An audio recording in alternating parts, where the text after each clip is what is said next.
स्वागत है दोस्तों। आज के मुख्य समाचार में आज देश और दुनिया से कई अहम और बड़ी खबर आ रही है। बात करेंगे हर खबर पर विस्तार से। मजहब के नाम पर हो रहे हैं इनकाउंटर, असदुद्दीन ओवैसी का बड़ा बयान। इसी के साथ अगली बड़ी खबर में आपको बताएंगे शरद पवार की राहुल गांधी और कांग्रेस अध्यक्ष के साथ बैठक। 2024 लोकसभा चुनाव से पहले बड़ी रणनीति। एक और बड़ी अपडेट, असली मुद्दों से ध्यान भटकाने के लिए फर्जी इनकाउंटर करवा रही है बीजेपी सरकार। अखिलेश यादव का बड़ा आरोप। इसी के साथ अगली बड़ी खबर में आपको बताएंगे भाजपा पर ममता का तीखा हमला। बोली मैं यूं ही ताजमहल से दूरी नहीं बना लूंगी। तो चलिए देख लेते आज की पहली बड़ी खबर। मजहब के नाम पर हो रहे इनकाउंटर, असदुद्दीन ओवैसी का बड़ा बयान। दरअसल दोस्तों, अतीक अहमद के बेटे असद के इनकाउंटर को लेकर एआईएमआईएम चीफ और हैदराबाद से सांसद असदुद्दीन ओवैसी ने बड़ा सवाल उठाया है। बता दें कि तेलंगाना के निजामाबाद में ओवैसी ने कहा है कि बीजेपी राज्यों में मजहब के नाम पर इनकाउंटर होते हैं, संविधान का इनकाउंटर करना चाहते हैं, कानून की धज्जियां उड़ती हैं, अदालतें किस लिए हैं। उन्होंने कहा है कि क्या जुनैद और नासिर के मारने वालों को भी गोली मारी जाएगी? नहीं। क्यों? बीजेपी धर्म के नाम पर राजनीति करती है। जब तक एक पकड़ा गया है और 9 गायब हैं। ये कानून को कमजोर करना चाहते हैं, संविधान का इनकाउंटर करना चाहते हैं। ओवैसी ने कहा है कि कोर्ट किस लिए हैं, सीआरपीसी किस लिए है, वकील किस लिए हैं, जज किस लिए हैं। अगर तुम फैसला करोगे तो गोली से इंसाफ करेंगे तो कोर्ट बंद कर दो। जज क्या काम करेंगे? न्याय करने का काम कोर्ट का है, आपका नहीं। आप मुजरिम को पकड़िए। चलिए अगली खबर। शरद पवार की राहुल गांधी और कांग्रेस अध्यक्ष के साथ बैठक। क्या बनी विपक्ष को एकजुट करने की रणनीति? दरअसल दोस्तों, लोकसभा चुनाव 2024 के मद्देनजर तमाम राजनीतिक दलों ने अपनी बिसात बिछानी शुरू कर दी है। इसी को ध्यान में रखते हुए गुरुवार को नई दिल्ली में एनसीपी सुप्रीमो शरद पवार ने कांग्रेस अध्यक्ष के आवास पर यानी मल्लिकार्जुन खड़गे और राहुल गांधी से मुलाकात की।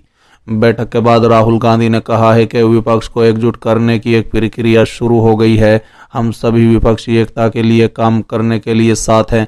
कांग्रेस के राष्ट्रीय अध्यक्ष मल्लिकार्जुन खड़गे ने कहा कि देश और लोकतंत्र को बचाना और संविधान को सुरक्षित रखने के लिए, अभिव्यक्ति की आज़ादी के लिए, युवाओं को रोजगार के लिए और मुद्रास्फीति और स्वास्थ्य निकायों के दुरुपयोग जैसे मुद्दों के लिए हम एकजुट होकर केंद्र सरकार के खिलाफ लड़ने के लिए तैयार हैं। साथ ही उन्होंने कहा है कि हम एक एक करके सभी से बात करेंगे। खड़गे ने कहा है कि एनसीपी चीफ शरद पवार का भी ऐसा ही मानना है और वो भी ऐसा ही कहते हैं। बता दें कि खड़गे ने यह भी कहा कि हम सभी खुश हैं कि शरद पवार सीधे मुंबई से यहाँ आए और हमारे साथ चर्चा की। विपक्षी एकता के लिए मैंने और राहुल गांधी ने नीतीश कुमार और तेजस्वी यादव के साथ बैठक की।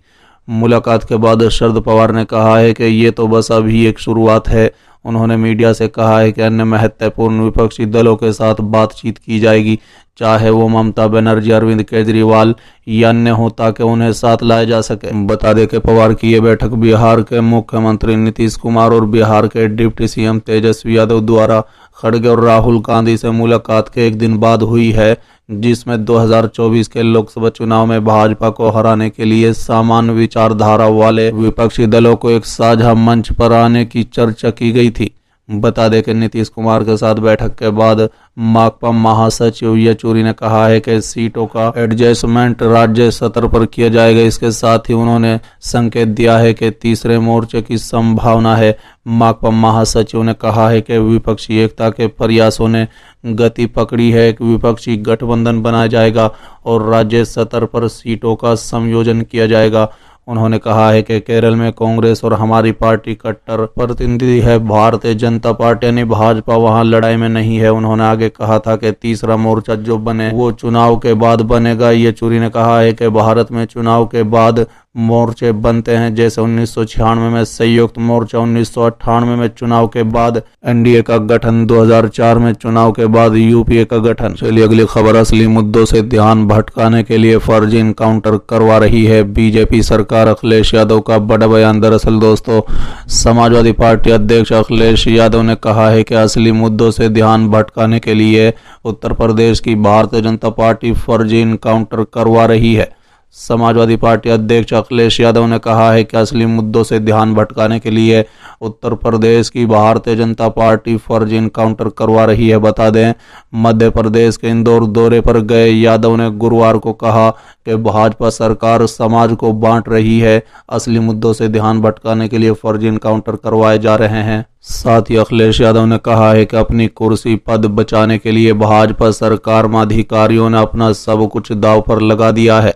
अधिकारी सरकार के दबाव में काम कर रहे हैं। उत्तर प्रदेश फर्जी इनकाउंटर का उत्तम प्रदेश बन गया है। किसी को भी न्याय नहीं मिल रहा है। प्रदेश और देश की जनता बदलाव चाहती है। पूर्व मुख्यमंत्री ने कहा है कि भारतीय जनता पार्टी सरकार संविधान में दिए गए जनता के अधिकारों को छीन रही है और भाजपा को सत्ता में रहते डॉक्टर भीमराव अंबेडकर का संविधान सुरक्षित नहीं है।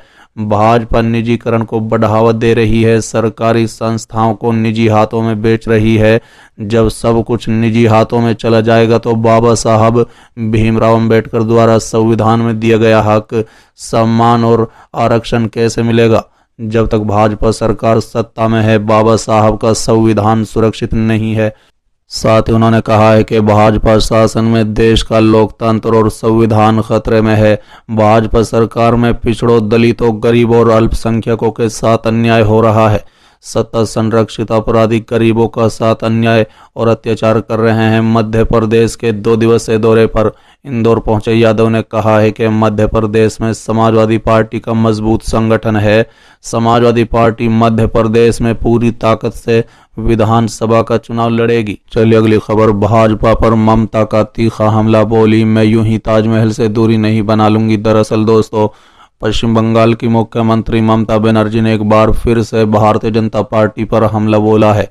बता दें कि ममता बनर्जी ने कहा है कि अगर आप मेरे साथ खड़े रहते हैं तो बहुत कुछ होगा। मैं कुछ भी तोड़ूंगी नहीं, हम किसी को नौकरी नहीं छीनेंगे, हम अचानक से ताजमहल से मुंह नहीं मोड़ लेंगे, हम अचानक से विक्टोरिया मेमोरियल से किनारा नहीं कर लेंगे। जो इतिहास है वो रहेगा। यही वजह है कि भारत का इतिहास भारत का खजाना है। बता दें, ममता बनर्जी ने कहा है कि भारतीय धर्मनिरपेक्षता बंगाल का खजाना है। अगर रामकृष्ण नहीं होते तो ये नहीं होता, अगर स्वामी विवेकानंद नहीं होते तो ये नहीं पाता, अगर नजरुल नहीं होते तो ये नहीं होता। बता दें कि ममता बनर्जी ने कहा है कि आज हम इन सभी हस्तियों को सम्मान दे रहे हैं। मुख्यमंत्री ने कहा है कि मुझे जो भी विचार आए हैं वो आप लोगों से ही आए हैं। मेरा कुछ भी नहीं है। मैं सिर्फ एक चीज पर अपना अधिकार चाहती हूँ। लोग मुझे गलत न समझें। कभी कभी पैसा काम करने की इजाजत देता है और कभी नहीं देता। काफी पैसा हमारा बकाया है जो हमें नहीं दिया गया। मैंने सुना है कि 2024 तक वो ये पैसा हमें नहीं देंगे। अगर वो नहीं देना चाहते हैं तो न दें। जरूरत पड़ी तो मैं अपनी माँ से भीख मांग लूंगी, लेकिन मैं दिल्ली भीख मांगने नहीं जाऊंगी। आपका आशीर्वाद, सहयोग से हम काम चला लेंगे। टीएमसी का आरोप है कि भाजपा 2021 का बदला ले रही है। बंगाल में मिली हार का बदला भाजपा फंड नहीं देकर ले रही है।